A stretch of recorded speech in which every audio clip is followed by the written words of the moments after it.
The annual Maximum Lawyer State of the Firm survey is officially live and open until November 16th. This is your chance to see exactly how your firm stands up against others across the country, what they're spending, where they're getting clients, what's actually working right now. It's faster and more impactful than ever, and when you complete it, you'll get the full report for free, plus be entered to win a $500 Amazon gift card. Results and winner will be presented live on January 8th at 2 p.m. Central Time in the Maximum Lawyer Facebook group. Head to maxlawsurvey.com to be a part of the most influential report shaping the future of law firm ownership. Get ready, because here's your host, Tyson Mutrix.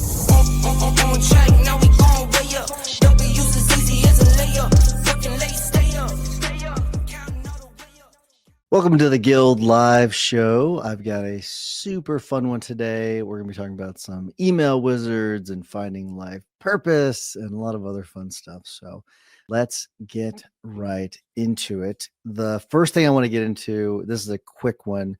We'll spend the majority of the time on other segments, but we are doing the Maximum Lawyer State of the Firm survey again this year. This will be the second year doing it. Those will be going out very, very soon. So keep an eye out for that. That's something that we want to make sure that we get it out to as many people as possible, because we want to get the best possible data that we can. So we are going to release them. Let's see, I'm looking at the release schedule that Becca has sent to me. So what we're going to do is, if you're watching this live, it's going to go live this coming Monday. All right. So this coming Monday. So for guild members, this coming Monday, it's going to go live. If you're listening to this on the podcast or watching this on YouTube, the survey is open and it will close on November 16th. So let me confirm just really quick the URL. Yeah, I think it should be maxlawsurvey.com. Yeah, so maxlawsurvey.com is the link. If you go there right this very moment, it'll show that it's last year's survey that it's closed. We have not pushed the new one live, and so the new one will be going live on Monday. So if you're listening to this live, watching this live, Monday is when that will go out. If you are listening to the recorded version or watching the recorded version, it's already live. maxlawsurvey.com. So, all right, this next one I want to get to, it's a bit of a weird one, actually. It's really interesting. It's an odd one and I want to bring it up because I think it'll benefit some members that are recording, or not members, but listeners that are they're recording videos, and they use video to kind of travel. And they don't want to use a camera that's on their phone. But it's kind of like a bit of a scandal. Let me pull this up because it's about the DJI Pocket 3. I have the DJI Pocket 3. I actually think it's a really fantastic camera. It's a really good camera. It's got a built-in gimbal and everything, but this is it's kind of an interesting story that we found, and I wanted to bring it up. So check this one out. This cameras I've ever seen. I was on what looked like another cheap knockoff of the DJI Pocket 3 until I noticed the reviews, and people actually seemed to like it. They said it had a very similar design, same menus, even similar image quality, if not the exact same. In fact, it's so close that some people are convinced it's not a copy at all, but the exact same camera sold under a different name. And maybe even secretly made by DJI to dodge tariffs and regulations. If that is true, I just had to get to the bottom of it and test it out for myself to see if this is truly a DJI Pocket 3, if it's worth buying, or if it's all just a scam. Okay, so we have the Extra Muse gimbal. This thing looks quite similar to the Pocket 3 just on the box itself. This is the standard combo. Let's give it open and see if it really does live up to the hype. I will just say just a little bit of commentary. If this is truly a way of avoiding the tariffs, kudos to them for being so clever. That is pretty interesting to me if that is true, but that is pretty funny to me if it is. But let's keep going. I'm super curious because it makes sense that the DJI Pocket 3 is so popular that people would naturally copy it. But this is the closest I've seen to a straight up copy of the Pocket 3. So let's go ahead and open up this. We got a little bag, quick start guide. We won't be needing that. So we're going to go to the end could here. Be a good option. Now, there's actually merit to the speculation that the Extra Muse is actually DJI, and this is a shell company because we've seen DJI do that before. And if this is a way they can get us these cameras at a more reasonable price and get them shipped out and avoid, different legal issues, it is a very interesting and weird camera to exist right now. I do think it would be a better sell if it was even cheaper, maybe around 400, 450, if there's a larger gap, as well as having its own microphone and capabilities, then I would recommend it a lot more. But for right now, if you can get a Pocket 3, just get that, even if it's a little bit more expensive. But also for these price points, you might consider just shooting with your iPhone. And if you are curious to see how the Pocket 3 compares to the iPhones. So check it out. Think Media, by the way, I do recommend. I subscribe to Think Media. This is a really good channel if you want, to learn more about, how to shoot video, what to do on YouTube, what not to do on YouTube, things like that. They put out just excellent content on a regular basis. I really do recommend it. Looking at the camera, I have the DJI Pocket 2. I don't have the 3, just so you know. So, but it's kind of interesting thing to me. The lack of built-in microphone, not great. There is with the DJI, it's so hard to say, DJI Pocket 2. What's interesting is they do have the microphone that I've never used, but they have a microphone. It's got the little fuzzy thing on top. It's kind of bulky. Not a huge fan of it. I don't ever use it. So, but they do have that. I've seen other videos where people clearly are using the DJI Pocket 2 because I can see that microphone.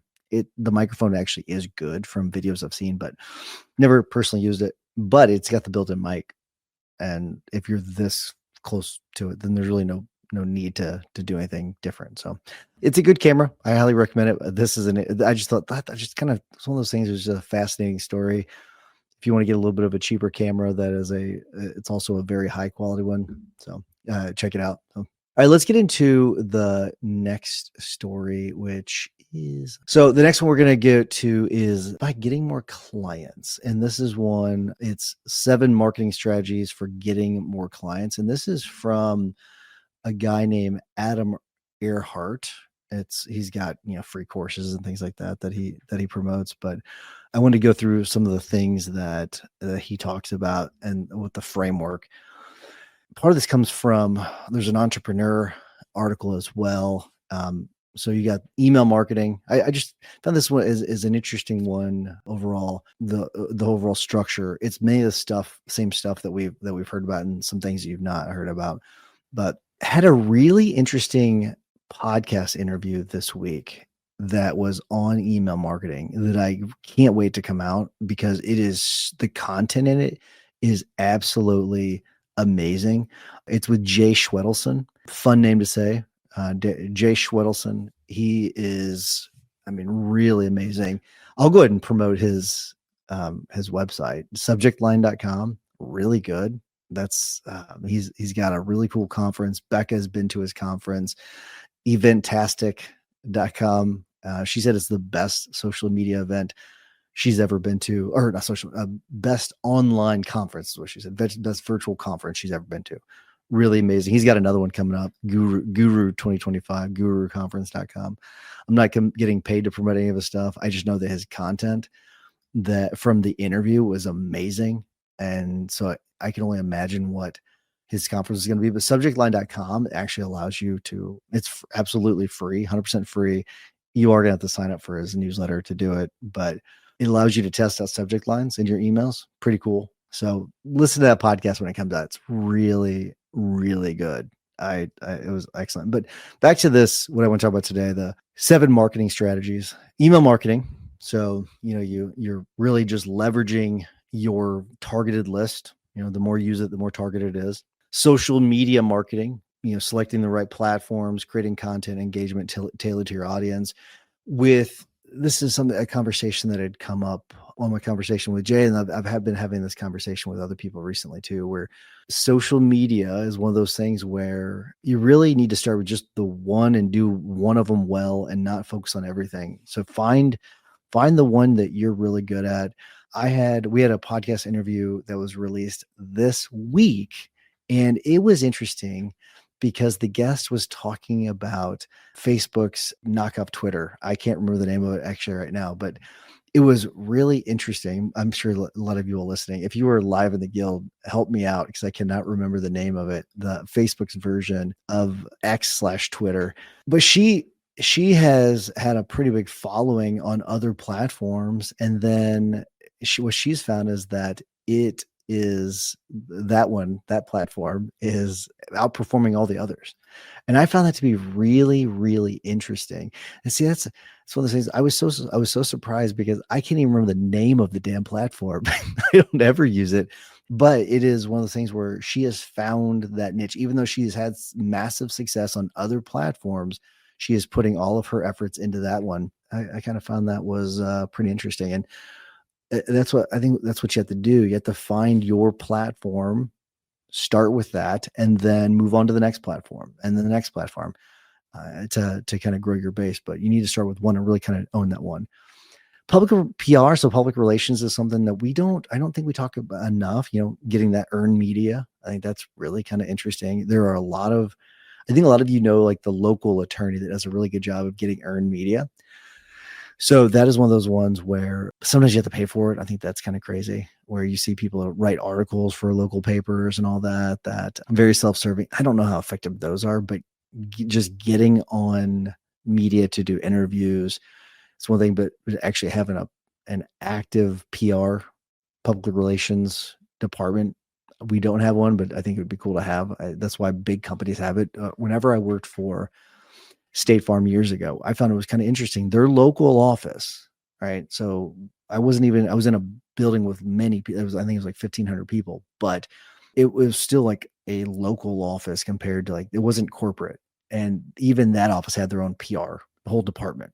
And I thought that was kind of interesting. So there's a reason why they have it. Then you've got your digital marketing wing of the SEO part of it, of the digital marketing wing.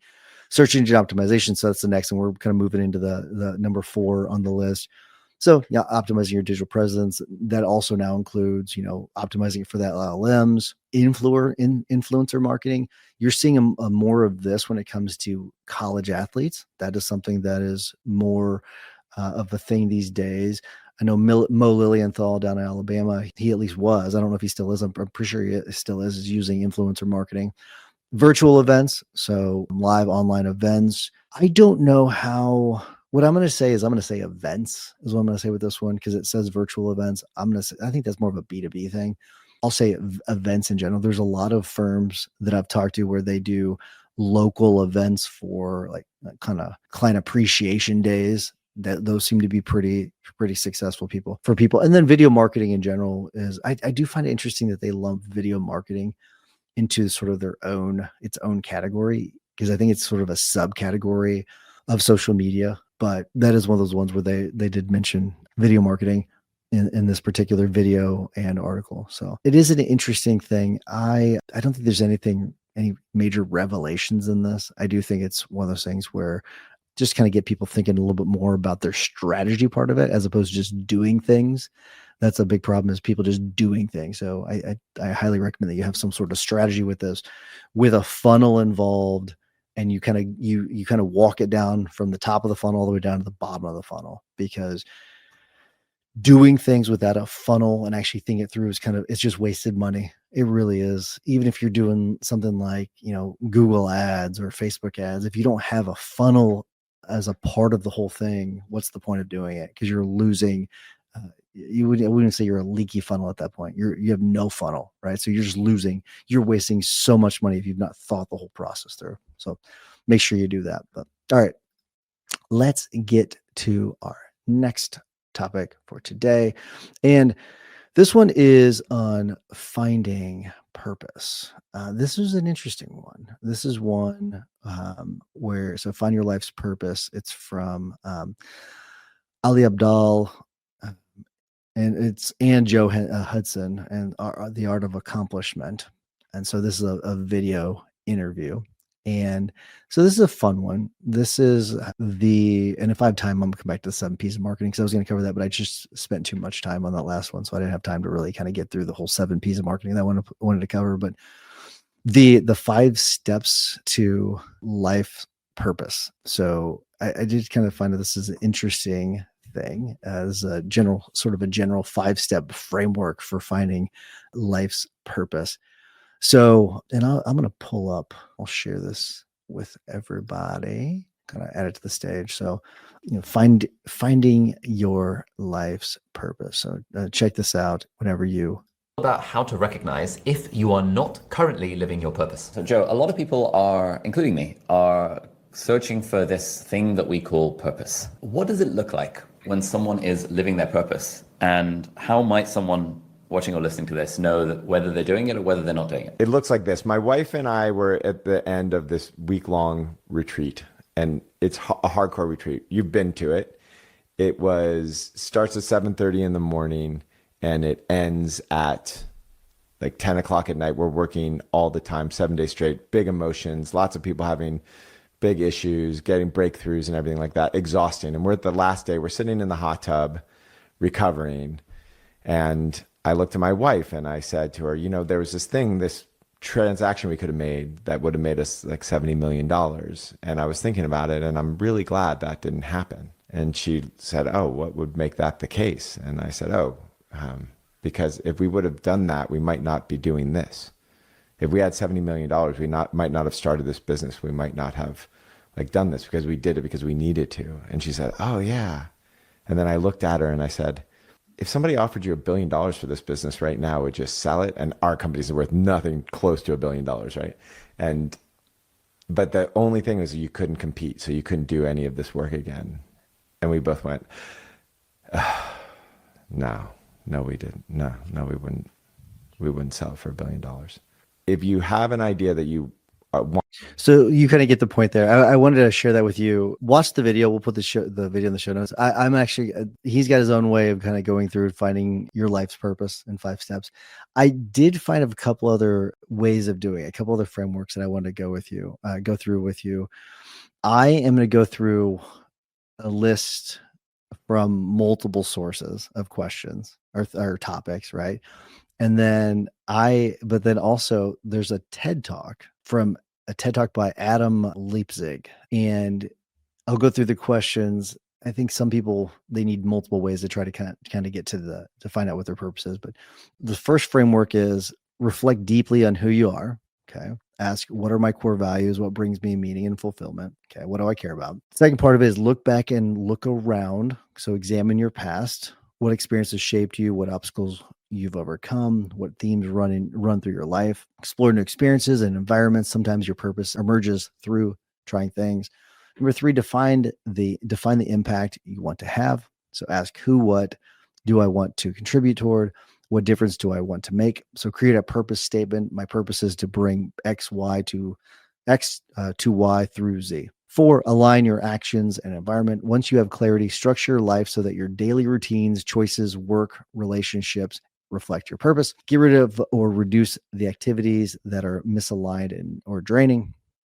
And number 5, iterate, review, and evolve. Understand that purpose is not static. Your life purpose can evolve with age, context, and growth. So I think the last one that is thrown in there is just kind of like, it's kind of a catch-all. That's why I don't like it as much. This last one, I really do like these questions. It's a list of questions, right? It's just really 5 questions. Who are you? Okay. So who are you? And this is when it forces you. You're forced to think really, really deeply about these. So who are you? What do you love to do? Okay. And this kind of gets to that video that I just had on the screen. The Find Your Life's Purpose in 5 Steps from Joe Hudson and Ali Abdal. But what do you love to do? Who do you do it for? That's number 3. What do they need or want? And then finally, do they change or transform? So these are very deep questions. And that's why I like them so much. Those are very deep ones. I'll go through those really quick. Who are you? What do you love to do? Who do you do it for? What do they need or want? And finally, how do they change or transform? Find it kind of interesting. So I do like that one. All right, let's get to our last one, and that is the cold email wizard. So what is a cold email wizard? It's a branded sort of I guess, a program or a course or tool, I guess, that was created by a person by the name of Daniel Fazio. And he teaches, how to do high volume outbound email campaigns. So that's what he does. So it's an interesting thing. And here's how it works. And I think this is one that there's why I'm bringing this up. I kind of feel bad saying this, but check out Daniel Fazio if you're interested about lead generation using email or cold emails or his email wizard. But I think you could do with vibe coding. I think you could go to something like bolt.new and build out your own. So I want to show you something that I like to do. And this is something that I will do for multiple things. And so let me kind of close out some of my other stuff. So check this out. What I will do sometimes is, and I'm going to show you in real time how I do it. So help me build an email wizard. Yeah, we'll do a cold email wizard for my law firm. Create a prompt to build out the wizard in bolt.new. Let's see. I want the wizard to be a website, not a phone app. I'm putting that because sometimes I've had it happen one time where it will do that. The prompt. I will normally have a more detailed prompt for this prompt, but this is what we're gonna go for here. But I do want to specify that I want it to be a website because sometimes it does not get that right. So this is the first thing I'm going to do, and then it's building this. You can see, and I'm gonna make this quick. And the reason why what I'm gonna do is, or how I'm gonna make it quick, is I'm just gonna copy this once it's done. Should be pretty quick. So I'll just copy this. I'll cut off the top and the bottom, and then just post it right into Bolt. Okay, so that is how we'll do it. So it's doing all this for me. So you can actually, it asks a question about extending the prompt.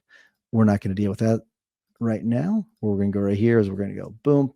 I'm in bolt.new for people that are just listening and not watching.